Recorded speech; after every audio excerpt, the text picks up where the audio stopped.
não julgue pelas aparências. A metafísica comumente hoje aceita ensina a rejeição e a negação da aparência do mal e a percepção de sua natureza irreal. Mas na vida verdadeiramente espiritual, temos que ir além da simples rejeição do mal como erro, porque também temos que negar a realidade àquilo que parece bom. Temos que desvelar as aparências humanamente boas no mesmo grau em que desprovê-las dos humanos perversos. Discernindo espiritualmente, não há nem bem nem mal, e é nessa premissa que todo o universo espiritual é construído. A disciplina nesse caminho está em rejeitar toda a aparência, seja ela boa ou má, na percepção de que tudo que é de Deus é invisível aos sentidos humanos. Por que me chamas bom? Não há bom senão um só, que é Deus. Nem eu te condeno.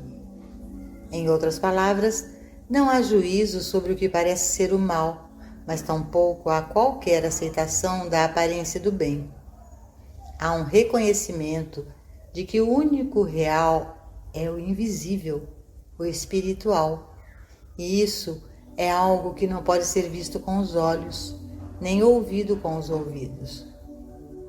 Sob a velha metafísica, se nos confrontássemos com uma aparência e julgássemos que era má, imediatamente teríamos que resistir a ela, superar, destruir ou remover. Se, por outro lado, fôssemos confrontados com uma aparência de bem humano, aceitaríamos e nos regozijaríamos com isso. O perigo nesse procedimento, entretanto, é que a própria coisa que parece ser boa hoje, em si e por si mesma, pode ser maligna ou pode mudar para o mal, ou seu efeito sobre alguém pode ser de natureza maligna. Uma boa ilustração disso é que quase todos concordam que ter $1 milhão, ganhar ou herdar, é bom, e ainda assim, a aquisição de $1 milhão provou ser a ruína de muitas pessoas. Mudou sua natureza e os fez apegarem-se, porque quando algumas pessoas que tiveram pouco ou nada e que sempre foram livres e alegres em compartilhar aquele pouco, adquirem mais do que estavam acostumadas a ter, elas começam a acumular e a guardar, preparando-se para um dia chuvoso, temendo gastá-lo, de modo que o que parece ter sido bom acabou sendo ruim para eles. No quadro humano, praticamente todo mundo, quase sem exceção, exulta em um nascimento e entristece em uma morte. No entanto, mais problemas do que nunca foram causados no mundo por nascimento do que foram causados pela morte. Assim, se julgamos a partir das aparências humanas, ficaríamos impressionados com as tragédias que ocorrem como resultado do nascimento, apesar de todo o regozijo, e pela inutilidade e futilidade de grande parte das tristezas na morte. Estas são ilustrações extremas de quão imprudente é julgar o bem ou o mal. Espiritualmente, no entanto, julgar o bem ou o mal vai muito além de ser imprudente. Em um sentido espiritual, está completamente errado, porque há um poder que está dentro de cada um de nós, e este poder tem como função criar, manter e sustentar a harmonia em nossa existência. E quando, por qualquer razão, a harmonia aparentemente é tirada de nossas vidas, sua função é restaurá-la, vivendo como uma testemunha da atividade de Deus. Este poder ou princípio é ilustrado plenamente na experiência de Jesus Cristo, narrada nos 4 evangelhos. Jesus revelou claramente que sua função era curar os enfermos, ressuscitar os mortos, alimentar os famintos e perdoar o pecador. Sempre ele disse: eu de mim mesmo nada posso fazer. O Pai que habita em mim, ele faz as obras. Ele sempre deu testemunho da presença de Deus. Em cada um dos milagres realizados pelo Mestre, havia a negação de si mesmo e a glorificação do Pai. Sempre foi: eu de mim mesmo não estou fazendo nada, pois eu de mim mesmo não sou nada. Se eu falo de mim mesmo, presto falso testemunho. Portanto, não sou eu que sou bom, não sou eu quem cura. Eu estou apenas dando testemunho da presença e do poder de Deus. Como podemos dar testemunho deste poder, exceto ficando quietos? Se fizermos o contrário, não poderemos mais dizer que não estamos fazendo nada ou que não somos nada. Nós nos tornamos algo no momento em que fazemos alguma coisa. Portanto, quando somos confrontados com aparências, se a aparência é chamada de bem ou de mal, estamos sendo confrontados com uma aparência humana. E se dermos testemunho da presença de Deus, não devemos fazer nada, não devemos pensar nada e não devemos ter nenhum juízo. Tenho certeza de que você não vai confundir isso com ignorar o trabalho de nossa vida, nem como uma atitude preguiçosa de nada, mas entenderá que isso é uma retenção disciplinada de julgar o bem ou o mal, e uma atitude de expectativa, como ouvir dentro. Certifique-se de entender o significado dessa atitude. Para nos tornarmos nada, devemos imediatamente perceber dentro de nós mesmos. Não há nem bem nem mal, há somente Deus. Então, quando olhamos para a aparência errônea, sem julgamento, realmente não há nem bem e nem mal, há somente a presença de Deus.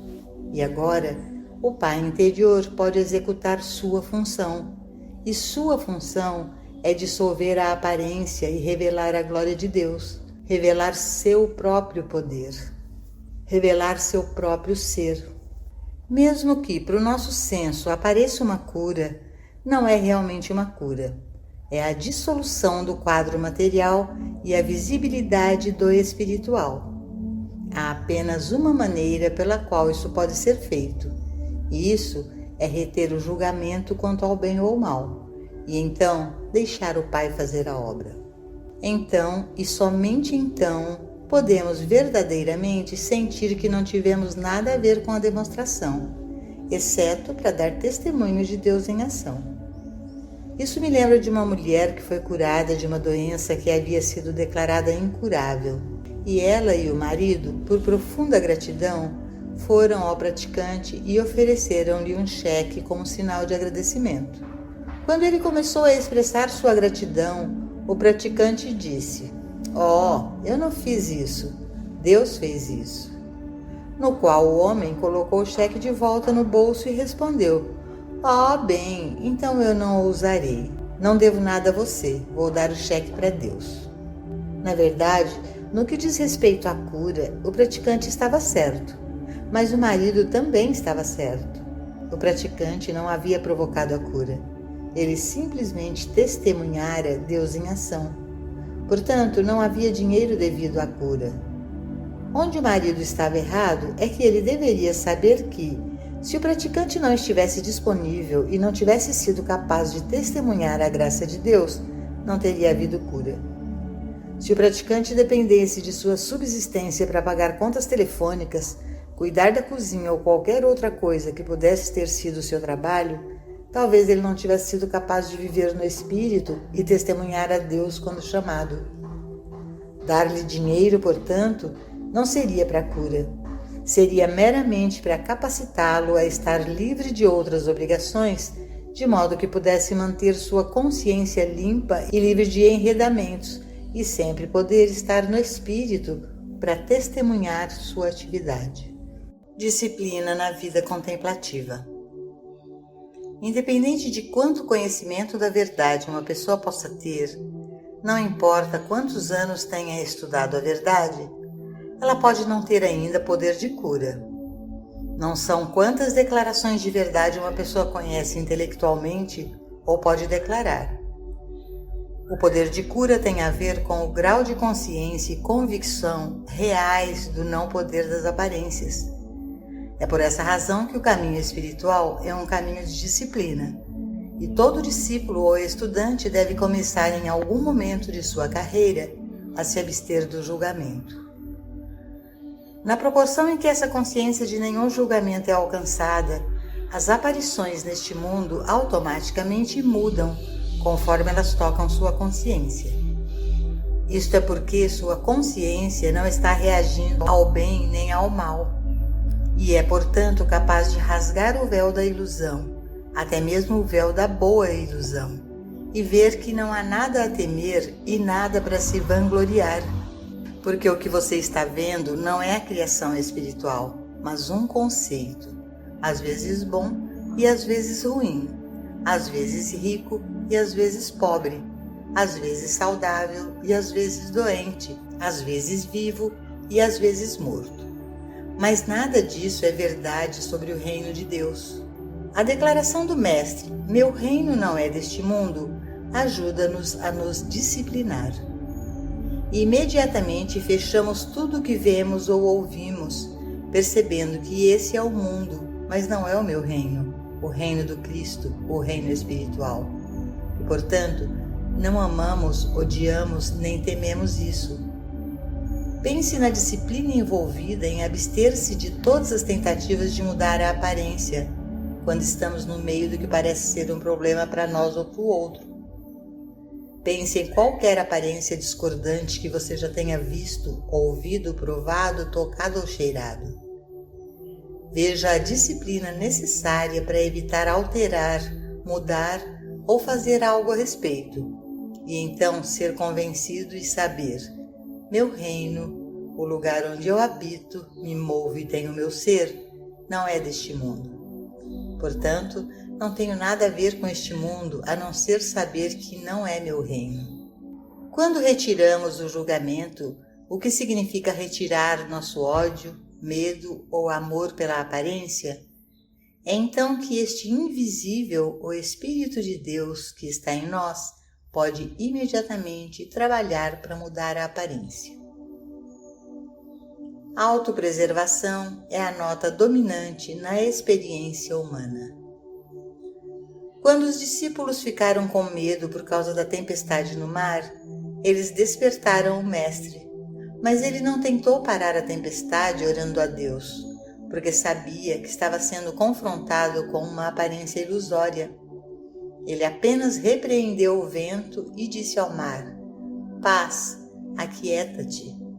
E o vento cessou, e houve uma grande calma. O que os discípulos estavam vendo era algo mais do que uma tempestade. Eles provavelmente não estavam cientes disso, mas estavam vendo uma personalidade própria à parte de Deus, e acima de tudo, talvez estivessem com medo de perder suas vidas. Os discípulos, tomados pelo medo como estavam, respondiam, como a maioria das pessoas, à primeira lei da natureza, a lei da autopreservação. Na cena humana, essa lei, se é que podemos dignificá-la pelo nome de lei, é responsável pela maior parte do mal que existe no mundo. Uma pessoa não roubaria se não estivesse tentando preservar seu senso pessoal e humano de vida. Ela espera evitar a fome ou evitar ser um fracasso, evitar a falta e a limitação.